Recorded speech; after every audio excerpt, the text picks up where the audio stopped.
duhom. Svetega Evangelija po Mateju. Tisti čas je šel Jezus domov in zavedel Mateja po imenu, ki je sedel pri mitnici, in mu je rekel, hodi za domov. In ta je vstal in šel za njim. Medtem, ko je bil v hiši pri mizi, je prišlo precej cestninarjev in grešnikov. Jedli so z Jezusom in njegovimi učenci. Farizeji so to opazili in govorili njegovim učencem, zakaj vaš učitelj je s cestninarji in grešniki. On pa je to slišal in rekel, ne potrebujejo zdravnika zdravi, ampak bolni. Pojdite in se poučite, kaj pomenijo besede, usmiljenja hočem in ne žrtve. Nisem namreč prišel klicati pravičnih, ampak grešnike. To je Kristusov Evangelij.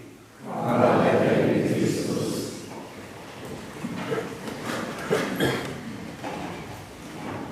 Verjetno vam je še v spominu, vsaj, no, pa najmlajši ne, papežev prihod v Slovenijo. Ko je papež prišel v Slovenijo, so blizu njega lahko prišli in se z njim rokovali celo samo tisti, ki so bili na ta pravih položajih, ali tisti, ki so nekako vseeno uspeli priti zraven, no in pa razni postreščki, ki so pa tako in tako nepovedni. Vsi ostali navadni smrtniki smo lahko samo stali v množici, gledali tja nekam delač, aha, tisti čuden avto, tisti je papal mobil, pa neki belga je noter in potem, jej, papeža sem videl. Ok. Do papeža, kraljev, predsednikov, navaden človek ne more priti. Niti do ljubljanskega škofa ne pride brez tehtnega razloga. Potem si pa predstavljate, pride pa pred 2000 leti na zemljo Božji sin, vzvišen, veličasten, vsemogočen Bog.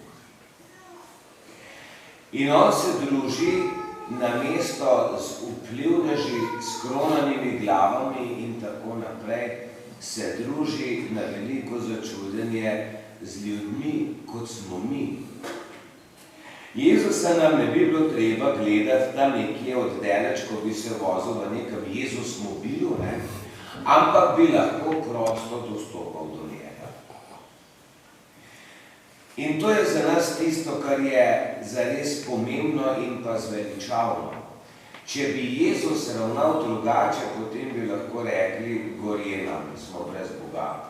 Je samo za bogate, je samo za vplivne. In zato, ko so v današnjem evangeliju očitali, da Jezus je s cestninarji in grešniki, je Jezus, hvala Bogu, dejal, ne potrebujejo zdravnika zdravi, ampak bolni. Pojdite in se poučite, kaj pomeni usmiljenja hočem in ne žrtve. Prišel sem klicati grešnike, ne pa pravičnih. In to je tisto veselo znanilo za vsakega človeka, da je Bog vedno prisoten tu za mene. Kadarkoli, tudi ob 2 zjutraj, se lahko obrnem nanj in on je prisoten. Me posluša, me jemlje resno. In poleg tega smo slišali tudi, kako je poklical cestninarja Mateja, naj hodi za menoj. Cestninar Matej je bil narodni izdajalec. On je bil v službi Rimljanov. Pravoverni Judje so kvečjemu pljuvali za njim. In Jezus ga je poklical, hodi za menoj. Ni ga vprašal, ali si dovolj veren. Ni ga vprašal, kdaj si bil nazadnje pri spovedi. Ni preverjal, če izpolnjuje vse potrebne pogoje, ampak enostavno hodi za menoj in Matej je šel. In tako Jezus kliče pravzaprav vsakega izmed nas, hodi za menoj. Vsako jutro, vedno znova. In ravno zato, ker imamo Boga, ki me vabi, naj grem za njim, in pa Boga, ki je vedno na razpolago zame, v takega Boga se res plača verovati. Tako da, če že greste kdaj koga gledati, pojdite gledati Jezusa, ne pa predsednikov, papežev in pa ostalih modelov.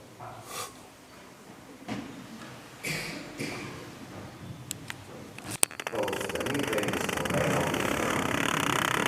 Verujem vedega, Očeta vsemogočnega, stvarnika nebes in zemlje, vseh vidnih in nevidnih stvari, imena Gospoda Jezusa Kristusa, edinorodjenega Sina Božjega, ki je zahteval pred vsemi veki in je Bog od Boga, dušo duši, radi Bog od pravega Boga, pravi in ustvarjen, enega bistva začelo in je po njemu vse ustvarjeno, ki je zaradi nas ljudi in zaradi našega zmečenja prišel iz nebes in se vtresil po svetem duhu iz Marije Device in postal človek, ki je bil prikrižan za nas, pod Poncijem Pilatom in trpel, in bil obdolžen in tretji dan je mrtev vstal, po pričevanju pisma in je šel v nebesa, sedi na desnici Očeta in bo spet prišel slaviti sogorčine in mrtve in njegovemu kraljestvu ne bo konca. In svetega Duha, Gospoda, ki je življenja, ki izhaja iz Očeta in Sina, ki ga z Očetom in Sinom molimo slavimo, ki je bolj po verovniki in eno sveto katoliško gospodsko cerkev, priznava menda spoštovanja grekov in pričuje veselje in mrtvih in življenje podnebi podnebi.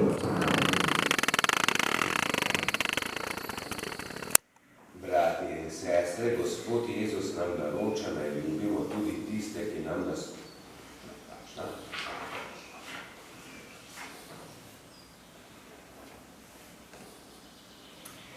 Jezus nas tudi danes kliče, naj hodimo za njim, zaupajmo, da prosimo.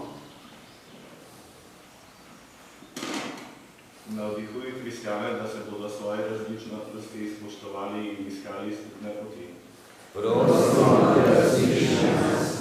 Vodi ljudi na odgovornih položajih, da v svoje oblasti ne bodo izkoriščali. Prosimo, da različi nas. Spremljaj kmete, da bodo odgovorno ravnali s stvarstvom. Prosimo, da različi nas. Bodi blizu vsem, ki jih teži krivda, da bodo spoznali svoje grehe. Prosimo, da različi nas. Podari svoj mir pokojnim, da bodo večno združeni s teboj v nebesih. Prosimo, da različi nas. Jezus, naš Bog, naj s svojim življenjem pričujemo za vero vate in ti tudi v težkih trenutkih ostanemo zvesti, ki živiš in kraljuješ.